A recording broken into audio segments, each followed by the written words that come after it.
Axşamınız xeyir olsun dəyərli izləyicilər. Bir xəbəri diqqətinizə çatdırıram. Burada üstəgəl işarəsi var. Zəhmət olmasa bir dəfə tıklamaqla kanalımıza abunə olun.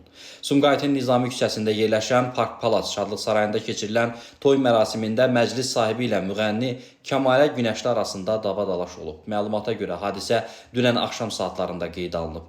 Oğluna sünnət toyu keçirən Mikailova 4 saatlıq çıxış üçün 4000 manata razılaşdığı Mirzəyevə Kəmalə Ələskər qızının ifalarından razı qalmayıb. Bu da davaya səbəb olub. Belə ki, toydan əvvəl Mikailova Günəşlinin prodüseri ilə əlaqə saxlayaraq onu toya dəvət edib və tərəflər 4000 manata razılaşıblar.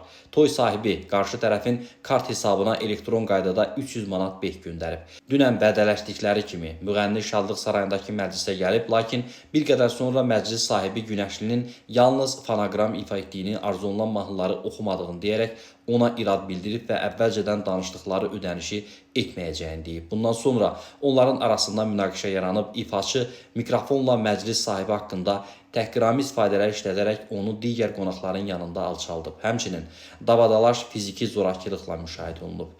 Kəmalə Günəşli masada içki bakalını götürərək Mikailovaya atıb. Bakal oradakı qohumlardan biri olan oğlanın sifətinə tuş gəlib və gənc xəsarət alıb.